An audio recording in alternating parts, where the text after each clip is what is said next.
Hi, my name's Jonathan Sherlock. I'm the creator of TravellerWorlds, and welcome to this video about how I'd like you to give me feedback on TravellerWorlds for continued development. Ways to contact me are simple.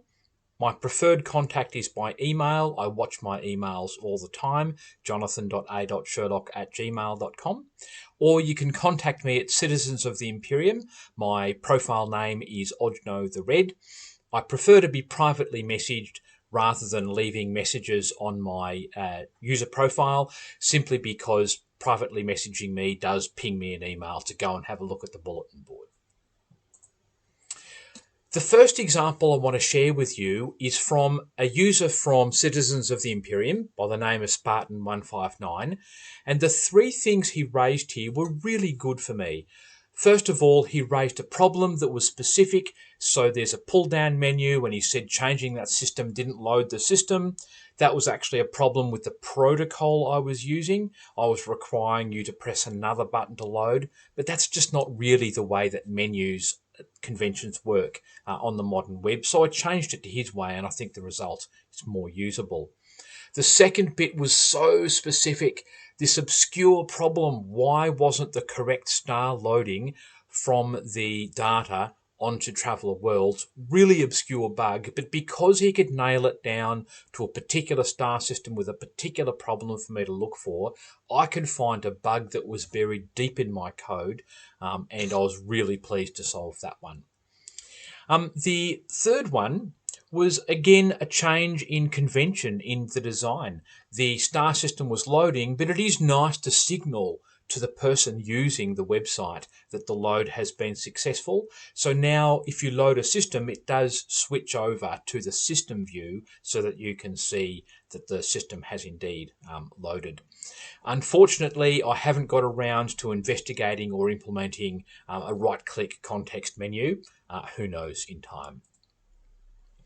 A second example of great feedback, Basic Passage messaged me on Citizens of the Imperium, and he noticed a really obscure bug. He found the calculations for travel times out to a jump point for each world were wrong. The code kind of looked correct at first glance, but then I did find the underlying bug when I went and compared the travel times that should have been there to what was being displayed, which weren't nearly long enough. So again, I fixed that bug, and I really love the commitment of Traveller players to accuracy and to being able to write in a friendly and straightforward way like this for me to fix a bug. So again, thank you, Basic Passage. The third one I'd like to share with you, Simon asked for a way to access the underlying data of the actual world map. Now, we did have to email back and forth to agree on a data protocol. I've given him one now that he can use. It's there to use if you want to yourself. And I think that I will see something pretty spectacular from Simon in the near future.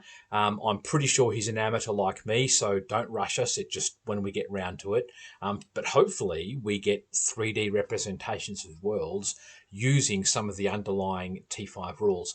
When I make maps editable one day, this will be even more useful because you can edit maps to your heart's content just by hex and make them usable. Now, just on that, I also just want to show you a couple of other things on TravellerWorlds. If you go to the View menu and go down to Contact, it repeats the contact information that I've put on the slides, but there's also my to-do list here. If you want to add to my to-do list, you've got requests for enhancements, please email me. Now, one thing I'd like to point out too, Simon's request is under the option download map data. This gives you a JSON file with the map codes for each hex laid out according to the T5 rulebook.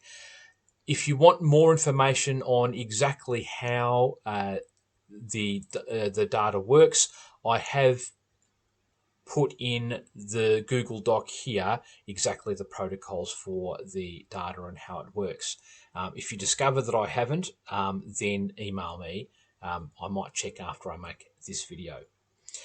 The last thing is another user requested that I add a feature where he could upload a text file full of worlds that he'd generated and get back all of the T5 data. All I had to do was exploit my existing code. And so if you upload a file using this feature under generate all T5 main world details, click that browse button.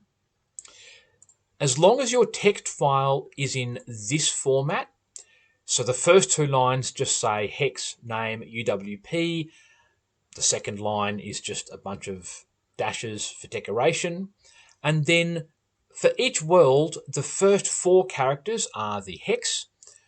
From character 5 through to character 24 is the world name, padded with spaces. And then from character 26 through character 34 is the UWP in that format there. So long as your text file is in that format, 1 world per line, you can upload it, and TravellerWorlds will give you back a text file with all of the T5 statistics generated for you. All right, that's all I wanted to say. Please keep sending me feedback, and I will keep developing it for you. Thank you.